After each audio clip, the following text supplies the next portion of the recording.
Halo, Assalamualaikum warahmatullahi wabarakatuh.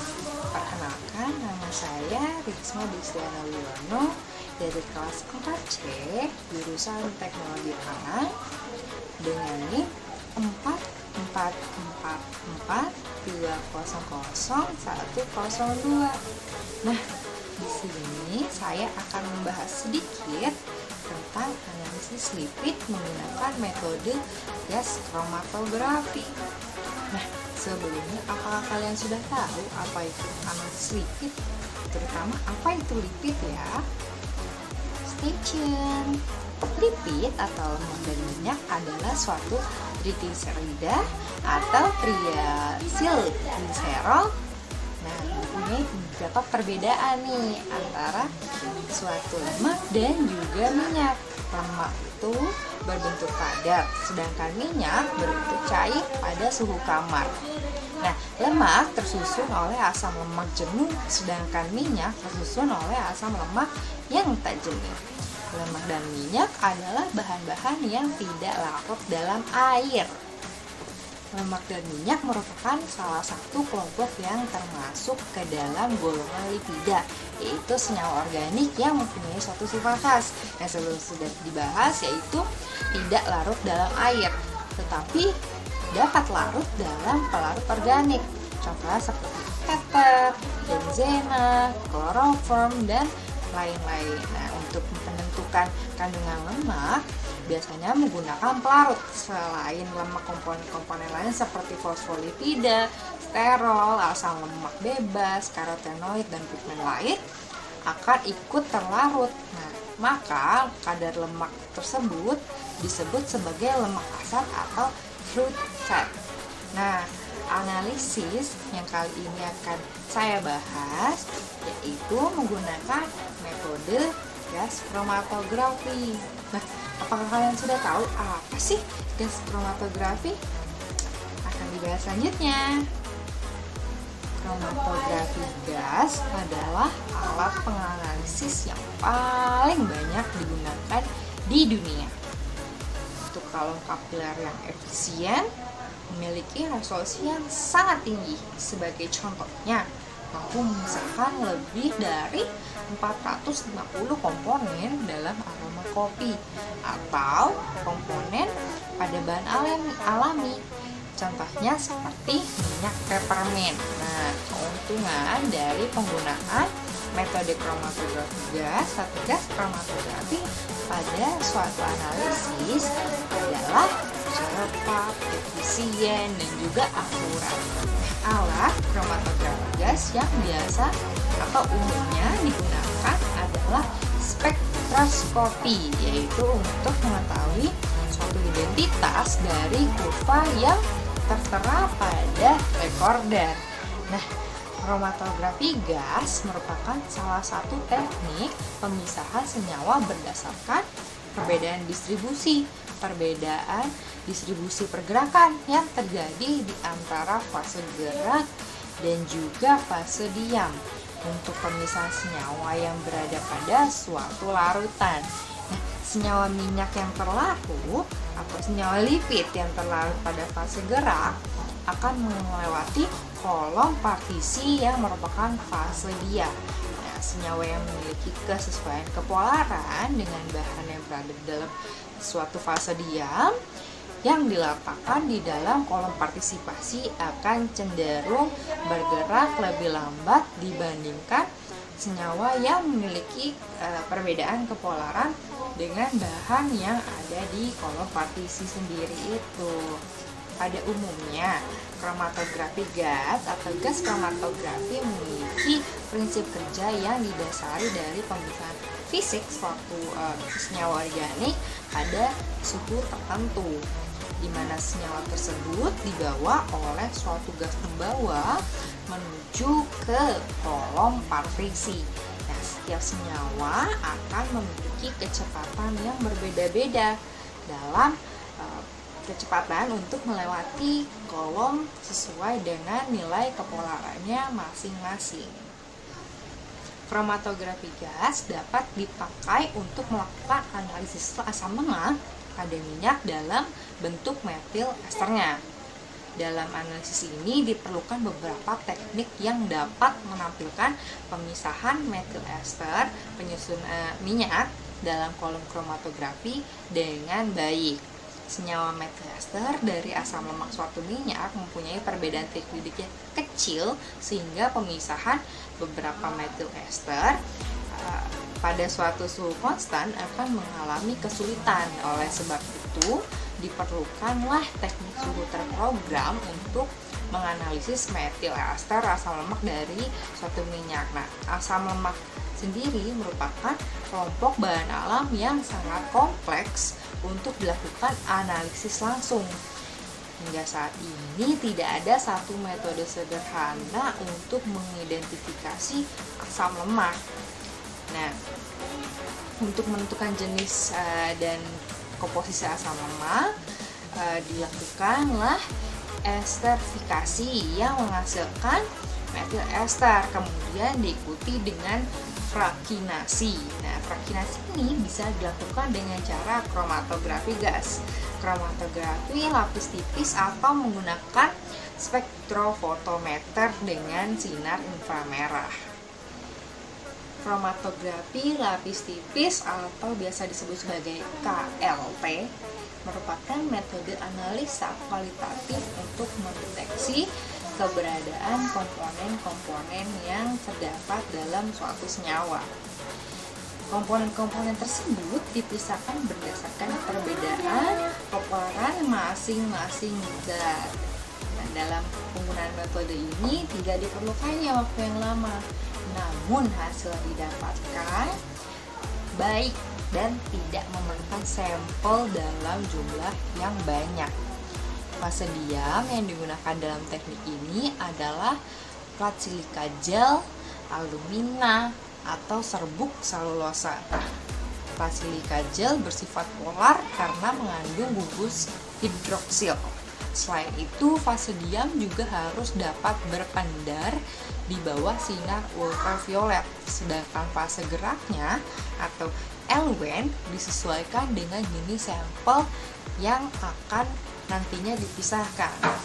Setelah pelarut atau fase gerak mencapai garis batas atas pada plat silika gel, yaitu fase diam, maka letak mudah senyawa dibandingkan dengan jarak tempuh pelarut adalah kromatografi spektroskopi massa.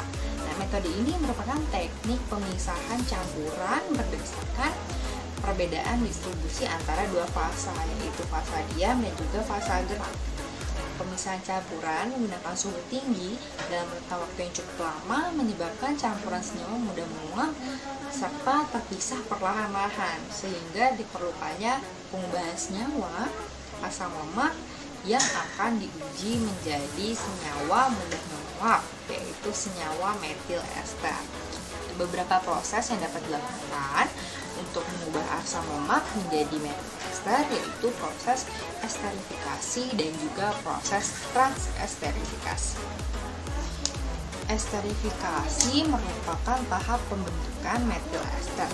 Apabila jumlah kandungan asam lemak bebas pada senyawa uji lebih besar dari 4%, maka dalam proses ini diperlukan katalis asam kuat seperti asam sulfat, asam sulfonat organik, resin penukar, dan asam kuat. Nah, beberapa faktor yang mempengaruhi reaksi esterifikasi yaitu waktu reaksi. Nah, semakin lama waktu reaksi maka akan memperbanyak jumlah kontak antar senyawa sehingga akan menghasilkan metil ester yang lebih banyak. Ketika mencapai keseimbangan reaksi, maka pertambahan waktu reaksi tidak akan memperbanyak hasil reaksi. Lalu yang kedua ada pengadukan. Dengan melakukan pengadukan, maka frekuensi tumbukan antar molekul reaksi semakin bertambah. Hal ini menyebabkan reaksi terjadi lebih cepat dan reaksi berjalan sempurna. Lalu yang ketiga ada katalisator.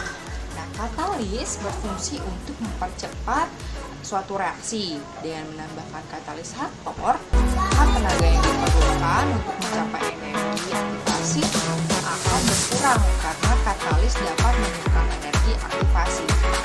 Konsentrasi katalis yang digunakan dalam reaksi esterifikasi pada umumnya sebanyak 1% sampai 4% berat dari 10% berat campuran reaksi. Lalu yang terakhir adalah suhu reaksi. Nah, suhu yang tinggi dapat mempercepat reaksi karena penggunaan area berkumpul, jadi lebih cepat daripada sebelumnya. Nah, berlawanan dengan proses sebelumnya, maka proses transesterifikasi dilakukan apabila kadar asam lemak bebas pada senyawa uji kurang dari 4%. Selain asam lemak bebas, beberapa hal lain yang dapat mempengaruhi reaksi transesterifikasi adalah jenis dan konsentrasi katalis, rasio molar minyak terhadap alkohol, suhu reaksi, lama reaksi, kadar penyerapan, kandungan pelarut dengan penjelasan sebagai berikut, yaitu adalah kandungan air dan asam lemak. Kandungan air dan asam lemak bebas yang terdapat pada reaktan menyebabkan terbentuknya sabun atau reaksi saponifikasi yang dapat mengurangi efek katalitik dan mengakibatkan menurunnya laju kontraksi metil ester.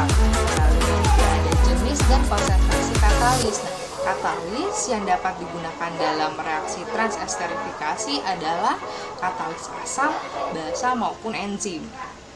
Di antara ketiga katalis tersebut, katalis basa lebih sering digunakan karena lebih murah dan juga mudah ditemukan.